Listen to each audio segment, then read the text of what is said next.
Chào quý cô chú. Mỏi gối, nặng chân, tê bì về đêm. Phải chăng quý cô chú đang dần xem đó là số phận của tuổi già? Nếu hôm nay tôi nói với quý cô chú rằng có một bí quyết đơn giản đến từ chính những loại củ rau quen thuộc, có thể giúp đôi chân khỏe như hồi còn trẻ, đầu gối chắc như thép và hết hẳn tê bì chỉ sau vài tuần, liệu quý cô chú có tin không?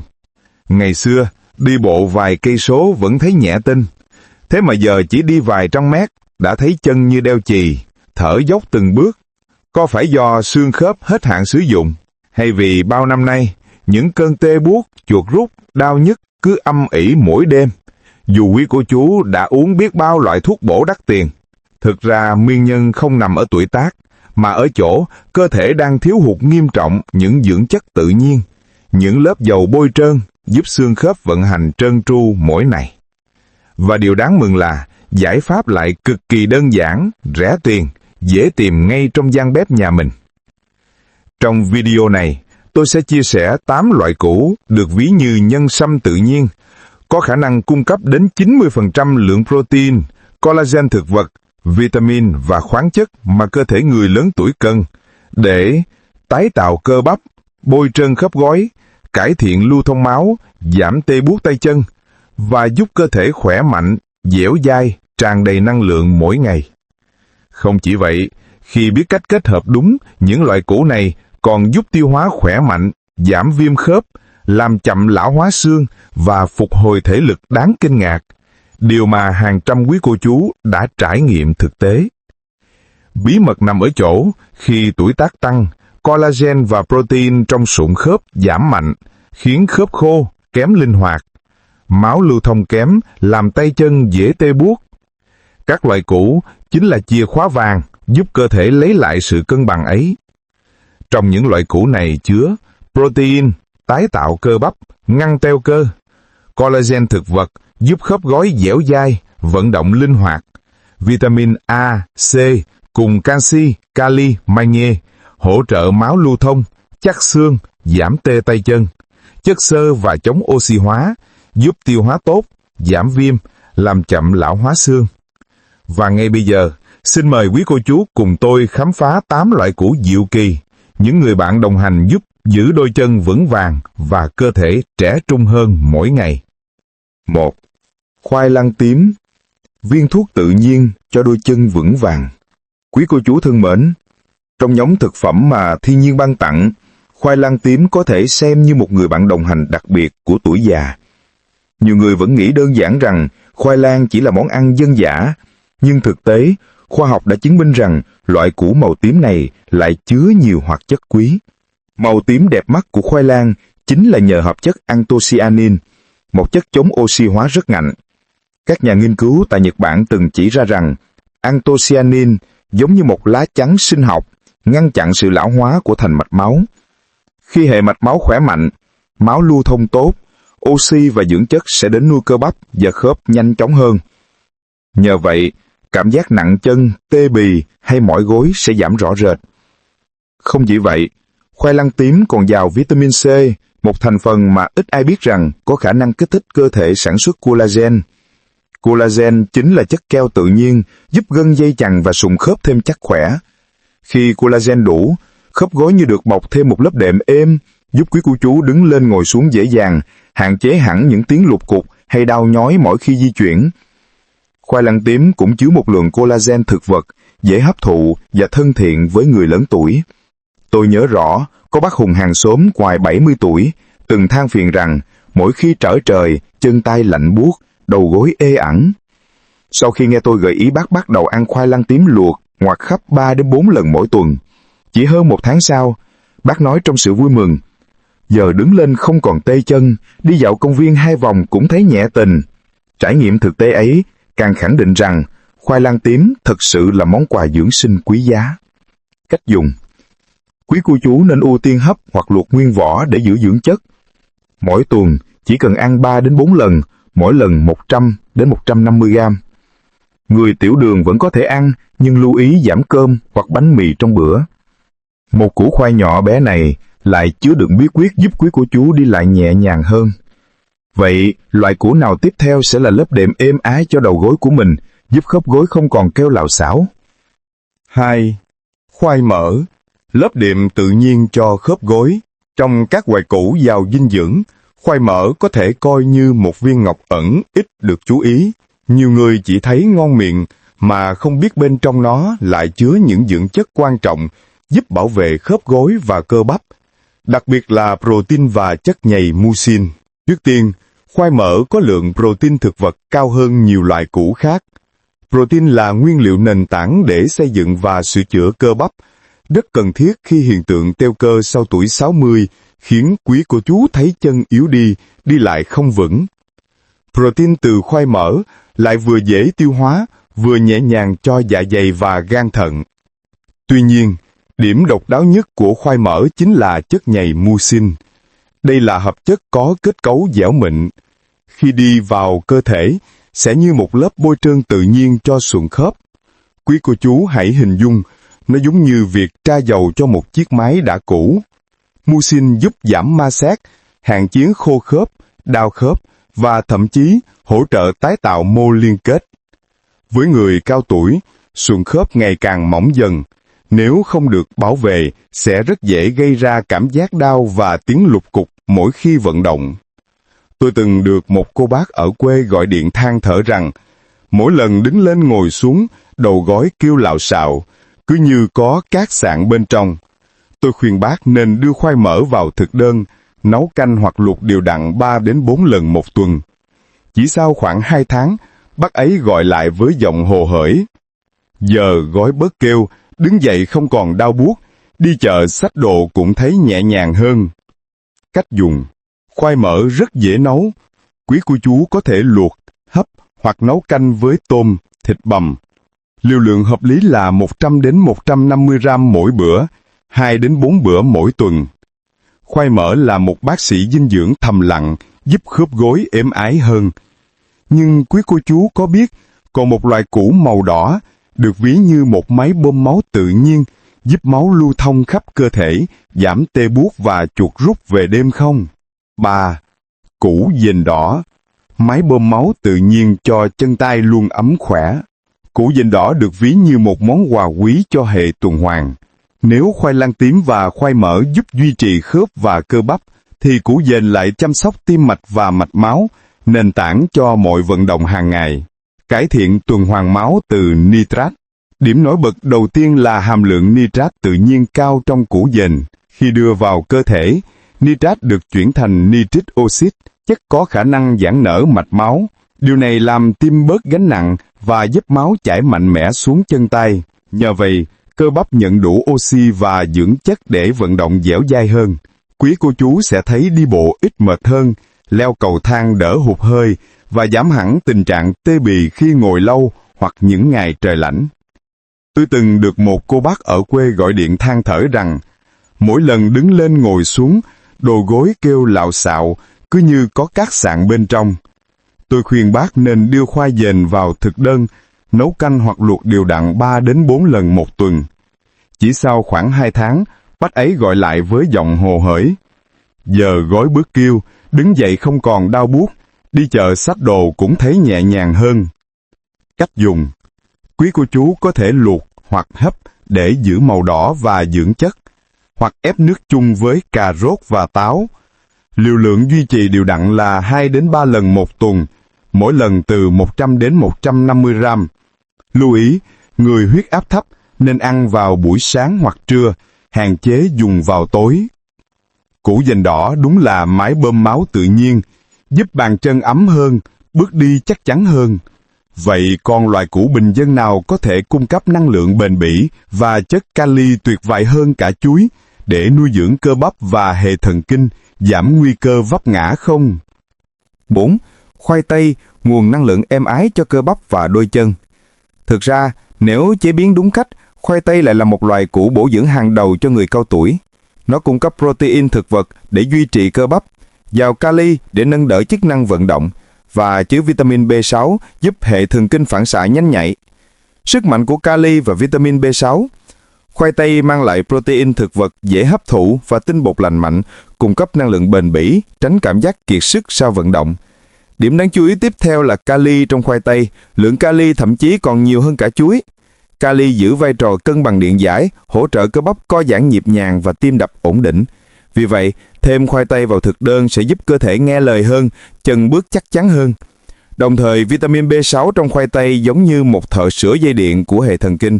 Nó hỗ trợ sản sinh chất dẫn truyền thần kinh, giúp phản xạ và phối hợp vận động tốt hơn.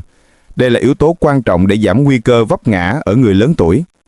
Tôi từng gặp cô Lan ngoài 70 tuổi. Cô kể, mỗi lần bế cháu ra sân, chân thường mỏi phải nghỉ dọc đường.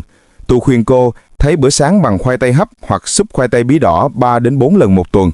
6 tuần sau, cô vui mừng nói, giờ bế cháu đi một mạch ra sân, chân không còn run nữa. Cách dùng: quý cô chú nên ưu tiên hấp hoặc luộc để giữ toàn vitamin và khoáng chất, tránh chiên rán. Liều lượng duy trì là 2 đến 4 bữa mỗi tuần, mỗi lần khoảng 100 đến 150 gram. Lưu ý quan trọng: khoai tây khi mọc mầm hoặc vỏ chuyển màu xanh thì tuyệt đối không được ăn vì chứa solanin, chất độc hại cho gan và thần kinh. Khoai tây là người tiếp sức âm thầm giúp cơ bắp khỏe, gối chắc.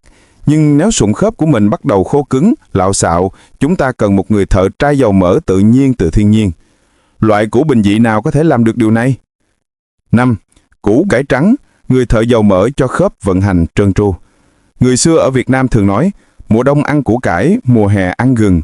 Với quý cô chú lớn tuổi, củ cải trắng không chỉ là một loại rau rẻ tìm ngoài chợ, mà còn là một kho báu dưỡng chất giúp khớp xương vận hành trơn tru như được tra thêm dầu mỡ, giảm hẳn tình trạng khô cứng hay đau mỏi gối. Vitamin C, canxi và enzyme. Điều đầu tiên cần nói đến là vitamin C. Đây là chất tham gia trực tiếp vào việc hình thành collagen, thành phần quan trọng của sụn khớp. Đáng tiếc là nhiều người cao tuổi lại ít ăn rau quả tươi nên thiếu hụt vitamin C. Củ cải trắng chính là một nguồn bổ sung gần gũi. Bên cạnh đó là canxi, vật liệu xây dựng cho bộ xương. Sau tuổi 60, tốc độ mất canxi tăng nhanh. Trong củ cải trắng có một lượng canxi vừa phải, khi nấu chín lại càng dễ hấp thu, giúp khung xương chắc khỏe hơn. Điểm đáng chú ý tiếp theo là củ cải chứa enzyme tiêu hóa tự nhiên như amylase và diastase. Với quý cô chú hay gặp khó tiêu, đầy hơi, những enzyme này giúp thức ăn được phân giải nhanh hơn, bụng nhẹ nhõm, nhờ đó cơ thể hấp thu chất dinh dưỡng tốt hơn để nuôi dưỡng cả xương lẫn cơ. Tôi nhớ trong xóm có bác Lan 68 tuổi, thường than phiền buổi sáng khớp gối cứng đờ, phải ngồi xoa bóp khá lâu mới đi lại được. Tôi khuyên bác nấu củ cải trắng hầm với xương heo hoặc cá, thêm vào thực đơn 2-3 lần một tuần. 6 tuần sau, cô vui mừng nói, giờ bác đi lại nhẹ nhàng hơn, không còn cảm giác khớp bị kẹt nữa. Cách dùng: quý cô chú có thể hầm với xương ống hoặc cá, hoặc luộc hoặc hấp ăn cùng nước mắm gừng. Duy trì thói quen ăn củ cải trắng 2 đến 3 lần một tuần. Củ cải trắng giúp khớp gối linh hoạt hơn, nhưng nếu khớp đang bị sưng viêm, đau nhức, dai dẳng, chúng ta cần một chiến binh chống viêm mạnh mẽ từ thiên nhiên để xoa dịu cơn đau. Loại củ đó chính là 6. Củ nghệ vàng, chiến binh chống viêm, giữ cho khớp gối luôn êm ái. Từ xa xưa, nghệ đã gắn liền với đời sống người Việt, không chỉ làm gia vị mà còn là vị thuốc quý. Đặc biệt đối với khớp gối, củ nghệ vàng thật sự là một chiến binh chống viêm mạnh mẽ.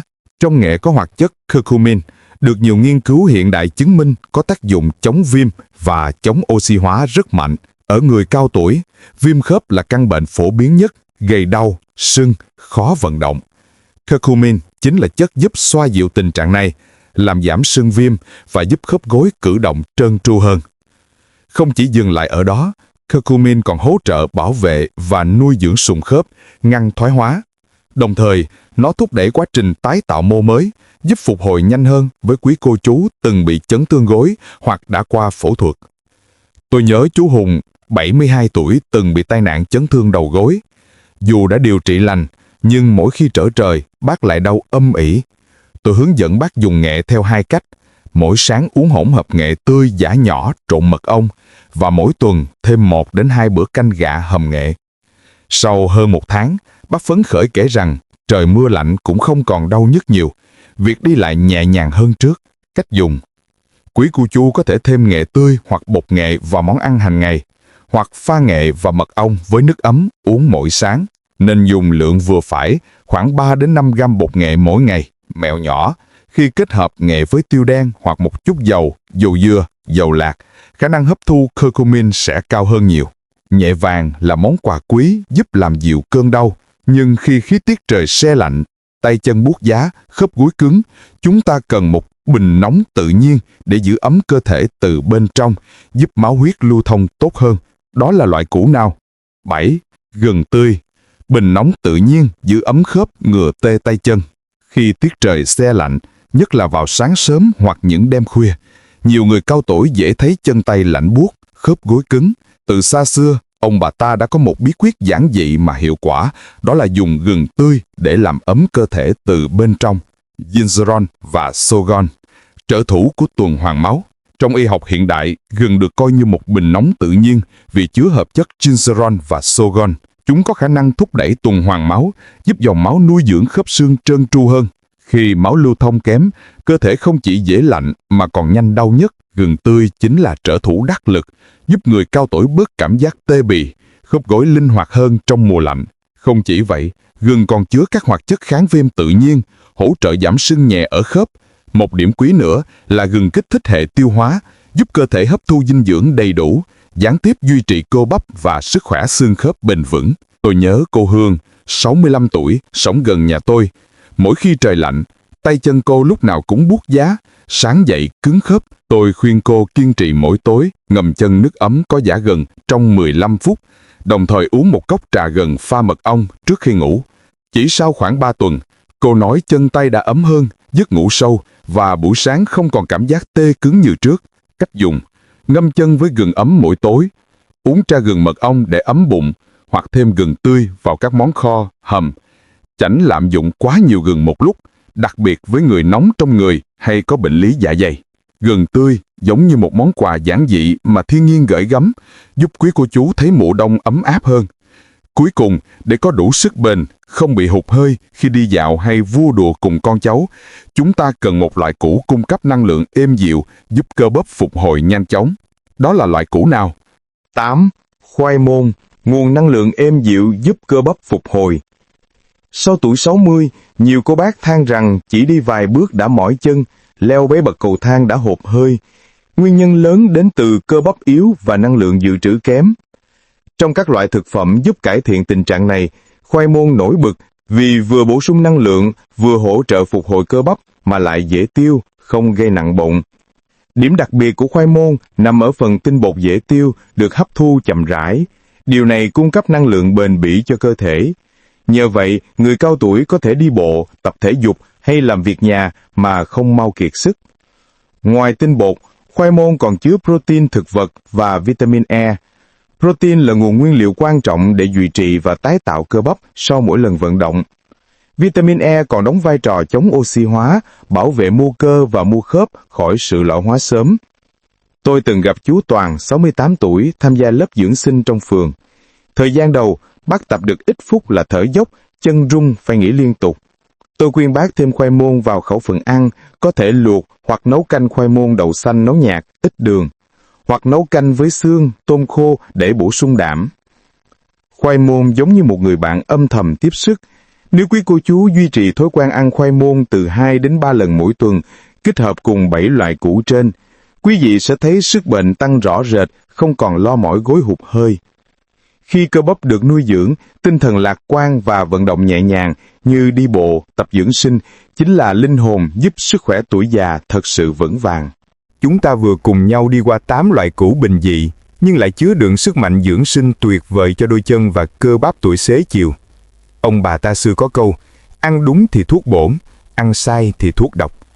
Điều này đặc biệt đúng với lứa tuổi sau 60, khi cơ thể đã nhạy cảm hơn với từng món ăn, từng cách chế biến. Ăn uống lành mạnh là nền móng, nhưng niềm vui sống và sự vận động chính là linh hồn của sức khỏe.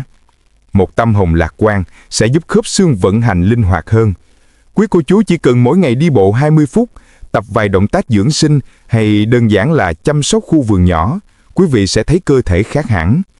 Khi cả ăn uống, tinh thần và vận động song hành, sức khỏe tuổi già mới thực sự vững vàng. Tôi tin rằng, nếu quý cô chú kiên trì áp dụng những bí quyết này, đôi chân sẽ khỏe khoắn hơn, bước đi sẽ nhẹ nhàng hơn, như được trả lại phần nào sức mạnh của tuổi trẻ. Nếu quý cô chú thấy những lời chia sẻ này thực sự hữu ích, kính mời quý vị nhấn đăng ký kênh Radio Tuổi Vàng ngay bây giờ để đồng hành cùng tôi trong hành trình giữ gìn sức khỏe tuổi xế chiều. Nếu quý vị tâm đắc với nội dung hôm nay, hãy tặng tôi một lượt thích video này. Và cuối cùng, quý vị nghĩ loại củ nào là người bạn thân thiết nhất của đôi chân mình? Hoặc quý cô chú có câu chuyện thực tế nào về việc ăn củ cải thiện sức khỏe không? Hãy để lại ý kiến trong phần bình luận bên dưới. Đó là cách đơn giản để tôi biết rằng quý vị vẫn đang quan tâm và đồng hành trên hành trình sống khỏe, sống có chất lượng từng ngày. Xin chân thành cảm ơn quý cô chú đã dành thời gian theo dõi. Kính chúc quý vị luôn dồi dào sức khỏe và có những bước đi thật vững vàng.